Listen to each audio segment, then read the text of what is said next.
Hello fellow Ride1UP owners. In this video, we're going to walk you through assembly of your 500 series electric bike. Before we get started, let's cover some important information. This video is long and in efforts to keep it simple, we've left out some additional steps like greasing your seat post or greasing other important mechanical connections. If you are not mechanically inclined, we highly recommend that a professional look over your assembly once completed. Not only is this important for your safety, but also for the smooth operation of your new bike. In this video, we only use a basic hex wrench set. If you have a bike stand, a spoke tension meter, or a torque wrench, all of these tools will come in handy and be extremely helpful for future maintenance. Alright, let's get started. Firstly, when inspecting the box for damage, it's not uncommon to see a small hole where the rear axle is. This is due to a strong metal plate we place that blocks and protects the derailleur and the motor cable. If you see this metal plate sticking out of the box, there's really nothing to worry about. That is there just for shipping. Now when removing the bike from the box, it's best to get help, but it is possible by yourself. You want to avoid standing the bike up on sensitive areas like the chainring and the chainring guard. These are located in the middle of the bike. If you put too much weight on these, they could get bent. When cutting away the zip ties, let's identify the loose pieces. You should have separated your front wheel, seat, box of tools and hardware, and the optional rack and fenders. Inside the box you have your toolkit, crankarm bolt, pedals, headlight, and charger. Alright, let's get back to assembly. The first step so we can stand up the bike is to put the fork through the head tube. A useful trick here is to leave the fork in the foam block that it comes in, so it protects the fork and balances the bike. When removing the plastic wrap from the head tube, be careful not to lose the compression ring as it sits on top of the headset. Let's remove some of the padding around the fork, and then remove the compression bolt so we can pull off the headset spacers. Once you pull off the spacers, you can lift up the bike and slide the fork through the head tube. The first piece we put back on is the compression ring, which is the split plastic ring. You want to make sure that's flush against the headset. You can move the fork around and press the compression ring down to make sure that it's centered. Now let's put the spacers back on in the order they were. Next, unwrap the handlebars so we can slide the stem onto the fork. Pay attention to the cable routing here. The display and the throttle are on the left-hand side, and you may need to spin the bars around or reroute the handlebars so that the cables aren't crossed or routed on the wrong side of the head tube. The angle of your handlebars is not important at this time, we can adjust that later. Once you've slid the stem into position, you can install the compression cap and the compression bolt. If you're able to measure, proper torque for the compression bolt is 4 to 5 Newton meters. Too loose and your fork will feel wobbly, but if it's too tight, your steering will feel stiff. After you have the fork securely installed, let's grab the front wheel, separate the axle skewer, remove the rest of the padding from the fork, and we can install the front wheel. When installing the front wheel, you need to line up the disc rotor and the brake calipers. This can be tricky and you don't want to force anything. If you are not careful, you can end up bending the disc rotor and knocking the brake pads out of alignment. Again, this process is easier with a bike stand.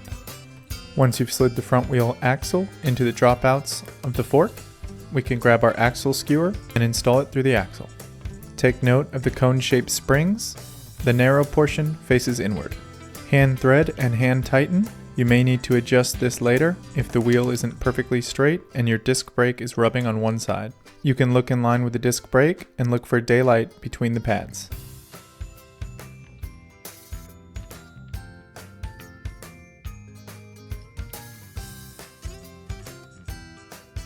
Now that we have the fork and the front wheel installed, let's inflate the tires so we can balance the bike.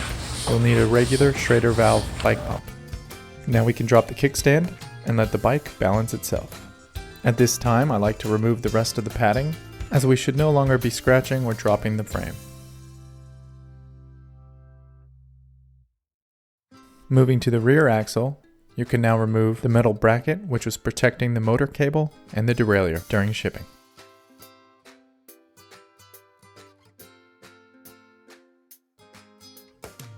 Alright, let's guide the chain onto the chainring. Now is a good time to adjust the length of your kickstand. The arm is adjustable and should be tightened so it doesn't come loose when riding.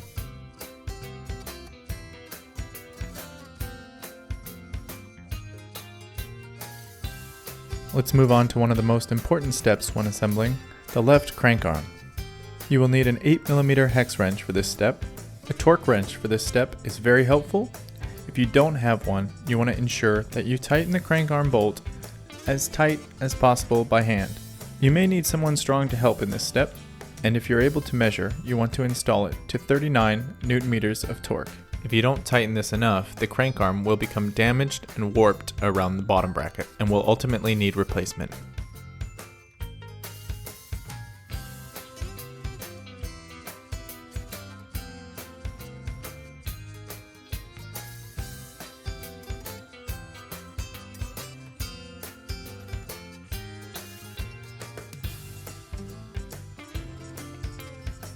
Now we can move on to installing the seat. Loosen the seat post bolt halfway so you can turn the seat post clamp without removing it.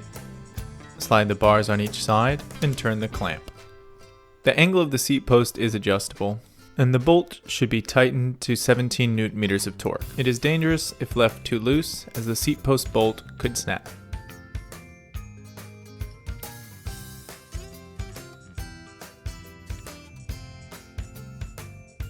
Next step, center the handlebars, adjust the angle, and tighten the 4 bolts. The bolts on the handlebar clamp should be set to 8 to 9 Nm of torque. Make sure you tighten evenly and in a cross pattern.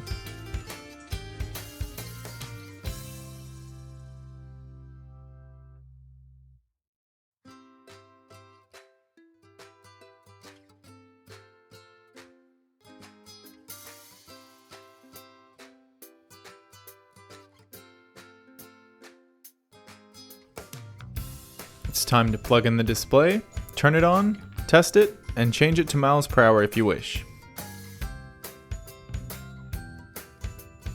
To do so, hold down the plus and minus button, cycle through to U2, and change it to U1.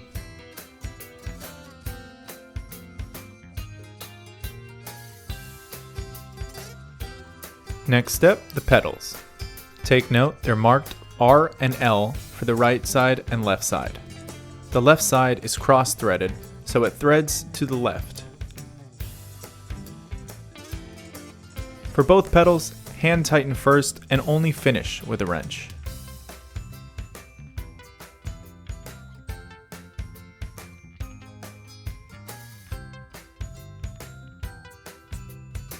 Let's move back up to the stem.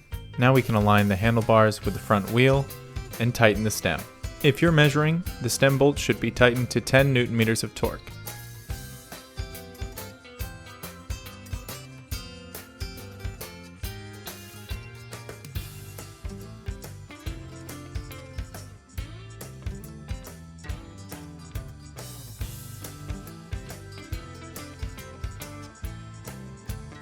The rest of the assembly steps cover optional rack and fenders and the headlight.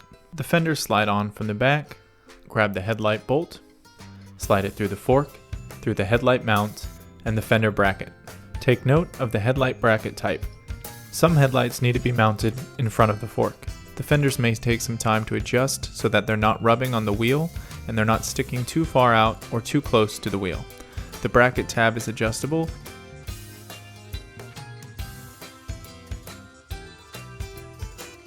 The L-shaped arms that attach to the fork are also adjustable, and the angle can be changed to create more or less space away from the wheel. It may take some time as the fenders are lightweight, but you should be able to adjust them so there is no rubbing on the wheel no matter what terrain you're riding on. Alright, let's plug in the headlight and test it.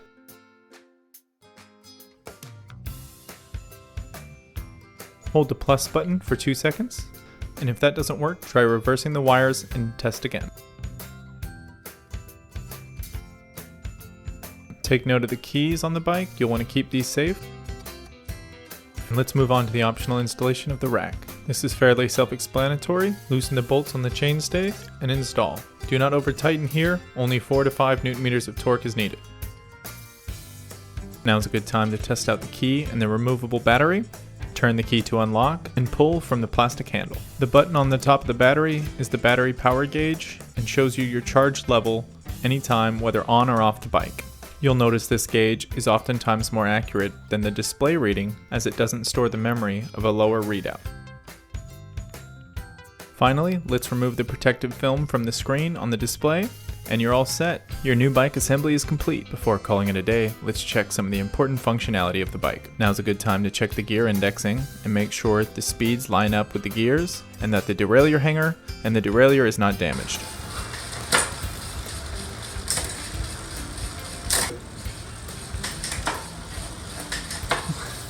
If your gears aren't lining up, there are some very helpful YouTube videos linked above in the description on how to index your gears.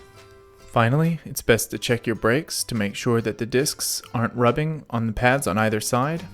Try to look in line with the disc rotor and look for daylight on each side of the pads. Spin the wheels slowly and check to see if the pads are rubbing at any point in the rotation. If you're having trouble straightening or fixing a rubbing disc rotor, we'll link a third-party video in the description above, which will help for tuning your brakes. And that's all for now. Check our other videos to learn more about your 500 series bike and our LCD video to customize your settings. Thanks for watching.